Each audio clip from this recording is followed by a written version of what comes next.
കൃഷ്ണ ഗുരുവായൂരപ്പാ ശരണം. ഗുരുവായൂരപ്പൻ്റെ ഉച്ചപൂജ കഴിഞ്ഞു, കളഭാലങ്കാരം കഴിഞ്ഞു, നട തുറന്നു കേട്ടോ. അപ്പോൾ നമുക്കെല്ലാവർക്കും ഗുരുവായൂരപ്പനെ കാണാനായിട്ട് പോകണ്ടേ? എല്ലാവരും വരൂ കേട്ടോ, ഗുരുവായൂരപ്പനെ കാണാം. ഗുരുവായൂരപ്പൻ്റെ ആ ചതുർബാഹുവായ വിഗ്രഹത്തിൽ ഇന്ന് ഏത് രൂപത്തിലാണ് ഭഗവാൻ നമ്മളെ കാത്തിരിക്കുന്നത് നോക്കണ്ടേ? അപ്പോൾ നമുക്കതിനായിട്ട് പോവാം. ആദ്യം തന്നെ കിഴക്കേ നടയിൽ വന്നിട്ട് ആ മഞ്ജുളാലിനെ ഒന്ന് പ്രദക്ഷിണം ചെയ്യുക. ഗരുഡ ശില്പം, വെങ്കല ശില്പം ഒന്ന് കാണാം. ആ ആലിനെ ഒന്ന് പ്രദക്ഷിണം ചെയ്ത് നമുക്ക് അതിലേ ഇങ്ങനെ വരാം. അങ്ങനെ വരുമ്പോൾ തീയരമ്പലം കാണാം. അത് കഴിഞ്ഞ് പുതിയ ഗോപുരം കാണാം. അങ്ങനെ വന്ന് അത്തിമര ഗണപതിയുടെ അവിടെ വന്ന് അത്തിമര ഗണപതിയെ കണ്ട് തൊഴുത് സർവ്വവിഘ്നങ്ങളും മാറ്റിത്തരാനായിട്ട് പ്രാർത്ഥിക്കാം. അതിനുശേഷം നമുക്ക് നേരെ ഗോപുരവാതിൽ കടന്ന് അകത്തേക്ക് പ്രവേശിക്കാം.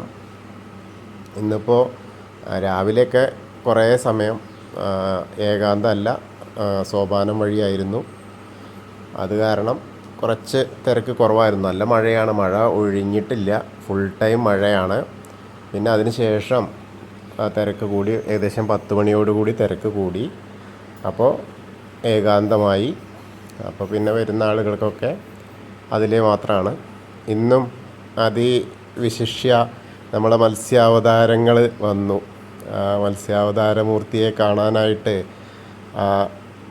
മത്സ്യങ്ങളിങ്ങനെ എന്താ പറയുക, ഒന്നിനു പിറകെ ഒന്നായിട്ട് ഇങ്ങനെ വന്നുകൊണ്ട് ആ സോപാനപ്പടിയിൽ ഇങ്ങനെ വന്ന് നിൽക്കുകയാണ്. സോപാനത്തിൽ വന്നിട്ട് ഭഗവാനെ ദർശിക്കാനായിട്ട് നിൽക്കുന്ന പോലെ. കാരണം ഭഗവാന്റെ ആ പൊന്നുണ്ണിക്കണ്ണൻ്റെ പാദ പത്മങ്ങൾ, അതേനെ ഓടിക്കളിച്ചിരുന്ന ആ ഉണ്ണിയുടെ കാൽപാദങ്ങൾ, ആ കാൽപാദങ്ങളിലൂടെ ഒന്ന് എന്താ പറയുക, ഉരുണ്ട് നടന്നാൽ ജീവിതം പുണ്യമായി മോക്ഷമായി എന്ന് വിചാരിക്കാൻ തന്നെയാണ്. അത്രമേൽ അതിൻ്റെ ആ ഒരു പ്രസക്തി കൂടും. അതാണ് എനിക്ക് തോന്നുന്നു ഇവിടുന്ന് പറഞ്ഞയച്ച നമ്മൾ കുളത്തിൽ കൊണ്ടുപോയിട്ട് വിട്ട മത്സ്യങ്ങൾ വീണ്ടും, അത് അവരാണോ അല്ലെങ്കിൽ മറ്റുള്ളവരാണോ എന്നറിയില്ല, വീണ്ടും ഭഗവാനെ ദർശിക്കാനായിട്ട് ഇങ്ങോട്ട് വരുന്നു. അത് അവിടേക്ക് മാത്രമേ വരുന്നത്, അതാ രസം. മറ്റ് വേറെ എവിടെയെങ്കിലുമൊക്കെ ആണെങ്കിൽ കുഴപ്പമില്ല. ഇത് സോപാനത്തിലേക്ക് ഇങ്ങനെ എരച്ച് വരികയാണ്.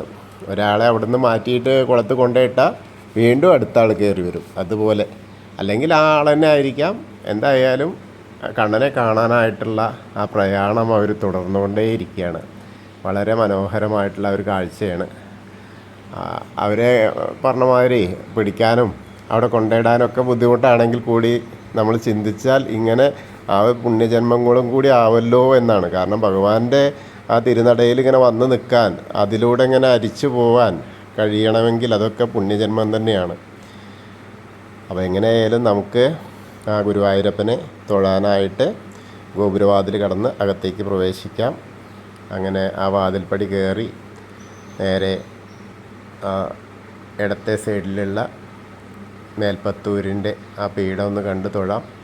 വലതേ സൈഡിലത്തെ ആ തൂണൊന്ന് നോക്കി തൊഴാം. അതിനുശേഷം ശ്രീലകത്തേക്ക് ഇങ്ങനെ നോക്കുമ്പോൾ നെയ്വിളക്കിൻ്റെ പ്രഭയിൽ ഇങ്ങനെ ഇന്ന് വളരെ മനോഹരമായിട്ടുള്ള ഒരു കാഴ്ചയാണ്. എന്താ വെച്ചാൽ ദൂരെ നിന്നേ കാണാം ആരാണ് ശ്രീലകത്ത് നിന്ന്. അത്രയ്ക്ക് നല്ല വൃത്തിയായിട്ടുള്ള അലങ്കാരം. അത് നല്ലൊരു കാഴ്ച തന്നെയാണ് കേട്ടോ, പറയാതിരിക്കാനാവില്ല.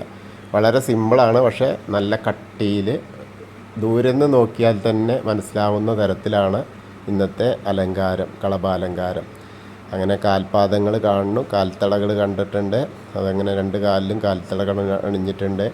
അങ്ങനെ നോക്കി പൊടുന്നനെ ഉള്ളൊരു ഉണ്ണിയാണ്. അത് തടിച്ച് കൊഴുത്ത ഒരു ഉണ്ണി. അതുകൊണ്ട് നന്നായിട്ട് കാണാൻ കഴിയും. അരമണി കിങ്ങിണിയൊക്കെ വേറെ ഇട്ട് തന്നെ കാണാനുണ്ട്. പിന്നെ കഴുത്തിലൊരു വളയം പോലത്തെ മാലയുണ്ട്, ഒരു പതക്കം പോലത്തെ മാലയുണ്ട്. കൈവളകൾ കാണാനുണ്ട്, 2 കൈവളകളും കാണുന്നു. ഒരു കയ്യിൽ ഓടക്കുഴലുണ്ട്, വലത്തെ കയ്യിൽ വെണ്ണയുണ്ട് കേട്ടോ. വെണ്ണക്കണ്ണനാണ്. വളരെ മനോഹരമായിട്ട് അതൊക്കെ വേറിട്ട് തന്നെ കാണാം. ഇന്ന് വാതിൽമാടം കയറുമ്പോൾ തന്നെ, വാതിൽപ്പടി കയറുമ്പോൾ തന്നെ കാണുന്ന രൂപം പോലെ തന്നെയാണ്. അത്രയ്ക്കും പ്രസക്തമായിട്ടുള്ള ആ ഒരു അലങ്കാരമാണ് കാണാനുള്ളത്. വളരെ മനോഹരം. പിന്നെ തിരുമുടിമാലകളുണ്ട്, തെച്ചിയും തുളസിയും പിന്നെ വെളുത്ത പൂവും അങ്ങനെ ആയിട്ടുള്ള ആ ഒരു അലങ്കാരമാണ്. തിരുമുടിമാലകൾ വെളുത്ത പൂവും തുളസിയായിട്ടുള്ള അങ്ങനത്തെ 3 തിരുമുടി മാലകളുണ്ട്, 2 ഉണ്ടമാലകളുണ്ട്. വളരെ മനോഹരമായിട്ടുള്ള ഒരു കാഴ്ച കേട്ടോ.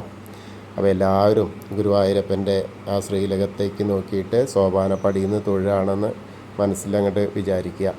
അപ്പോൾ അവിടെയാണ് നമ്മളെ മനസ്സ് ആ ഗുരുവായൂരപ്പൻ്റെ സന്നിധിയിലെത്തി എന്നുള്ളതാണ്. എന്നിട്ട് അങ്ങോട്ട് പ്രാർത്ഥിച്ചോളുക. ഇന്നത്തെ ഉച്ചപൂജ ഉണ്ടായിരുന്നത് മേൽശാന്തി കവപ്രമാരാത്ത് അച്യുതൻ നമ്പൂതിരിപ്പാടാണ്. ഇന്ന് ശ്രീലകത്ത് ഈ പറഞ്ഞ മാതിരി 2 പേരും ഒരാൾ ഇപ്പോഴത്തെ മേൽശാന്തി, ഒരാൾ മുൻ മേൽശാന്തിയും കൂടിയാണ്. ഇന്നത്തെ കളഭാലങ്കാരം ഉണ്ടായിരുന്നത് പൊട്ടക്കുഴി കൃഷ്ണൻ നമ്പൂതിരിയാണ്. വളരെ മനോഹരമായിട്ട്, അദ്ദേഹം മുൻ മേൽശാന്തിയായിരുന്നു, അദ്ദേഹത്തിൻ്റെ അലങ്കാരമാണ് ഇന്നത്തെ ആ വെണ്ണക്കണ്ണൻ. വളരെ നന്നായിട്ടുണ്ട്.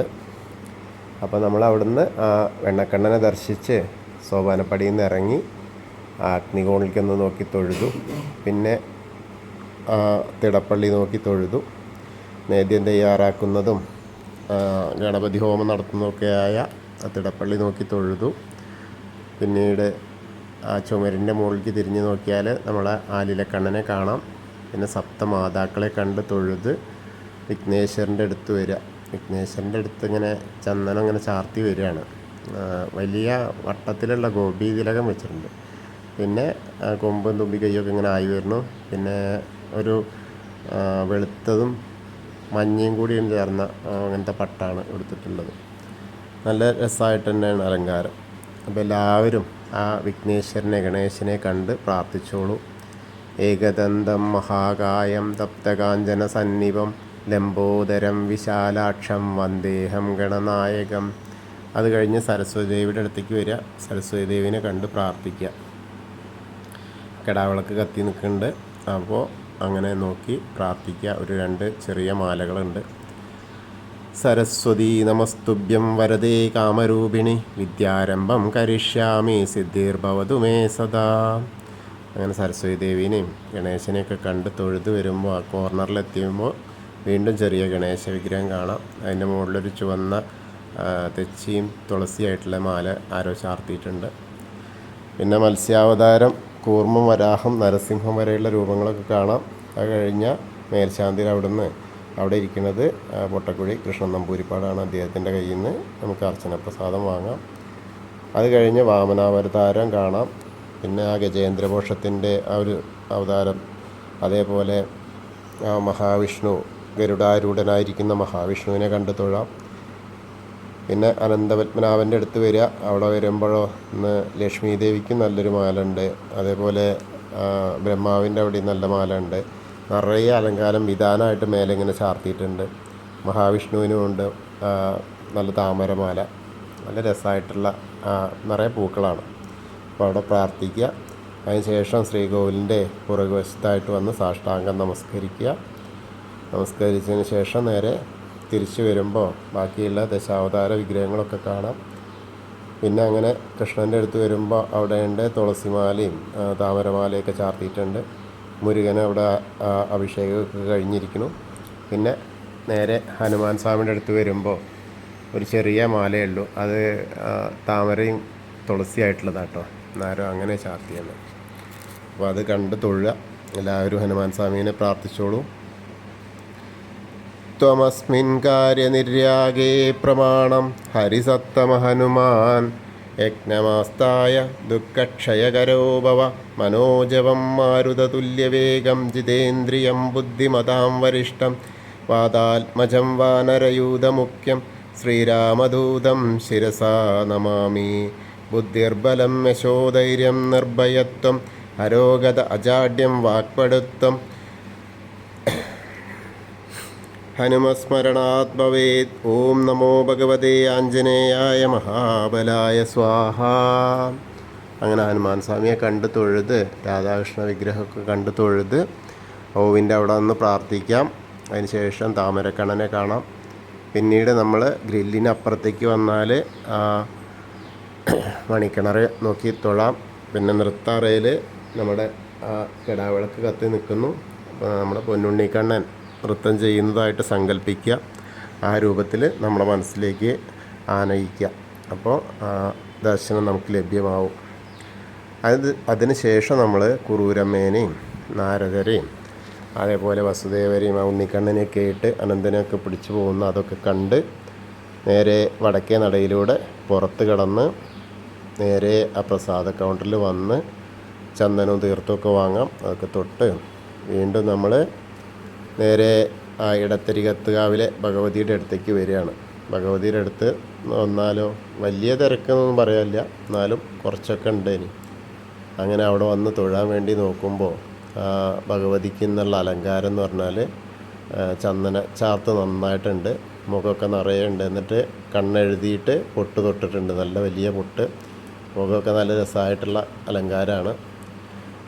ചുവന്ന പട്ടുകൊണ്ട് ഒരു മഞ്ഞ പട്ടും ചാർത്തിയിട്ടുണ്ട്, നല്ല രസമായിട്ടുണ്ട്. പിന്നെ നിറയെ വിധാനമായിട്ട് തുളസിപ്പൂക്കളും തെച്ചിപ്പൂക്കളൊക്കെ ഉണ്ട്. എല്ലാവരും പ്രാർത്ഥിച്ചോളൂ. സർവമംഗളമാംഗല്യേ ശിവേ സർവാർത്ഥസാധികേ ശരണ്യേ ത്രയംബകേ ഗൗരി നാരായണി നമോസ്തുതേ. അങ്ങനെ അമ്മയെ കണ്ട് തൊഴുത് വരുമ്പോൾ ആ കോർണറിലെത്തിയ മമ്മിയൂരപ്പനെ പ്രാർത്ഥിക്കുക. നമശിവായ നമശിവായ നമശിവായ എന്നുള്ള പഞ്ചാക്ഷരി മന്ത്രം ജപിക്കുക. മമ്മിയൂരപ്പനെ മനസ്സിൽ സ്മരിക്കുക. അപ്പോൾ നമ്മളുടെ മനസ്സ് മമ്മിയൂരിൽ പോയി ദർശനം കിട്ടിയ ആ ഒരു പ്രതീതിയാവും. അതിനുശേഷം നമ്മൾ കൊടിമരത്തിൻ്റെ അവിടേക്ക് നോക്കിയിട്ട് തൊഴുതിങ്ങനെ വരിക. അപ്പോൾ ആൾരൂപം ഒരുപാട് കാണാം, തുലാഭാര കൗണ്ടർ കാണാം. അതേപോലെ മഞ്ചാടി കുന്നിക്കുരു വാരുന്ന കുട്ടികളെ കാണാം. അതൊക്കെ കണ്ട് തൊഴുതിങ്ങനെ വന്ന് വീണ്ടും ഒരിക്കൽ കൂടി ആ കൊടിമരത്തിൻ്റെ അവിടെ വന്ന് ഭഗവാന്റെ ശ്രീലകത്തേക്ക് നോക്കിയാൽ ആ വെണ്ണക്കണ്ണനെ ഇങ്ങനെ കാണാം. എന്തൊരു രസമാണ്, കൗതുകം നിറഞ്ഞ പുഞ്ചിരിയുമായിട്ടാണ് ആരൊക്കെയാണ് വരണേ നോക്കാൻ വേണ്ടി ഇരിക്കണ ആ വെണ്ണക്കണ്ണനെ ഒന്നുകൂടി കണ്ട് തൊഴുതു. അതിന് ശേഷം നമ്മൾ കൂത്തമ്പലത്തിൽ വന്ന അവിടെ ആ കിടാവിളക്ക് കത്തി നിൽക്കുകയാണ്, അവിടെയും ഒന്ന് പ്രാർത്ഥിക്കാം. പിന്നെ അയ്യപ്പസ്വാമിയുടെ അടുത്ത് വരിക. അവിടെ നിന്ന് വെളുത്തതും കറുത്തതുമായിട്ടുള്ള ഉടുപ്പ് മുണ്ടാണ് ചുറ്റിയിട്ടുള്ളത്. പിന്നെ മാല നന്നായിട്ടുണ്ട്, മുഖം ഇങ്ങനെ കളഭം ചാർത്തി വരികയാണ്. പിന്നെ വലിയൊരു പൊട്ടൊക്കെ വെച്ചിട്ടുണ്ട്. അപ്പോൾ അയ്യപ്പസ്വാമീനെ എല്ലാവരും പ്രാർത്ഥിച്ചോളൂ. ഭൂതനാഥ സദാനന്ദ സർവഭൂതദയാപര രക്ഷ രക്ഷ മഹാബാഹു ശാസ്തേ സ്തുഭ്യം നമോ നമ. അതിനുശേഷം നമ്മൾ പ്രദക്ഷിണം ചെയ്ത് പടിഞ്ഞാറ് നടയിലെത്തുമ്പോൾ ആ ദീപസ്തംഭത്തിലേക്ക് നോക്കിയിട്ട് വേണുഗോപാല സ്വരൂപം കാണാം. അത് കണ്ട് തൊഴാം. പിന്നെ ഒന്നുകൂടിയും പുറകിലോട്ട് ഇറങ്ങി നിന്നാൽ കൊടിമരത്തിൻ്റെ മുകളിൽ ഗരുഡധ്വജനെ കാണാം. അങ്ങനെ കണ്ട് തൊഴുത് പടിഞ്ഞാറ് നടയിൽ കൂടെ പുറത്തേക്ക് വന്ന് രുദ്രതീർത്ഥത്തെ ഒന്ന് വലം വയ്ക്കാൻ വേണ്ടിയിട്ട് പ്രദക്ഷിണം വയ്ക്കാനായിട്ട് നമുക്ക് ശ്രമിക്കാം. അങ്ങനെ വരുമ്പോൾ നേരെ കാണുന്ന അന്നലക്ഷ്മി ഹാളിൻ്റെ അപ്പുറത്തുള്ള പൂന്താനം, ആ പൂന്താനം പൂജിച്ചിരുന്ന വിഗ്രഹമുള്ള നാരായണാലയത്തിന് പോയിട്ടൊന്ന് തൊഴാം. അതിനുശേഷം നമ്മളിങ്ങനെ പോരുമ്പോൾ ദേവിയുടെ നടയിൽ ഒന്നും കൂടി തൊഴാം. പിന്നീട് നമ്മൾ ദീപസ്തംഭത്തിൻ്റെ അവിടെ വന്ന് അകത്തേക്ക് നോക്കിയാൽ അപ്പോഴും ഭഗവാന്റെ ശ്രീലകത്തെ ആ പ്രകാശം നമ്മൾക്ക് കാണാൻ കഴിയും. അപ്പോൾ ഒന്നുകൂടി തൊഴാം. പിന്നീട് നമ്മൾ നേരെ തെക്കേ നടയിലേക്ക് ഇങ്ങനെ വരുമ്പോൾ ആ കൂവളം കാണാം. നല്ല മഴയും കൂടെ ആയപ്പോൾ നല്ല തളർത്ത് ഇങ്ങനെ പടർന്ന് പന്തലിക്കാൻ തുടങ്ങുക. അപ്പോൾ എല്ലാവരും മഹാദേവനെയും പാർവതി ദേവീനെയൊക്കെ പ്രാർത്ഥിച്ചുകൊണ്ടൊന്ന് ആ കൂവളത്തിനെ ഒന്ന് പ്രദക്ഷിണം ചെയ്യാം. അപ്പോൾ നമ്മൾ ഇന്നത്തെയും ഗുരുവായൂരപ്പൻ്റെ ഉച്ചപൂജയും കളഭാലങ്കാരമൊക്കെ കണ്ടു തൊഴുതു. എല്ലാവർക്കും ഗുരുവായൂരപ്പൻ്റെ അനുഗ്രഹം ലഭിക്കും. കൃഷ്ണായ വാസുദേവായ ഹരയേ പരമാത്മനെ പ്രണതക്ലേശനാശായ ഗോവിന്ദായ നമോ നമഃ. ഹരേ കൃഷ്ണ. ഗുരുവായൂരപ്പാ ശരണം.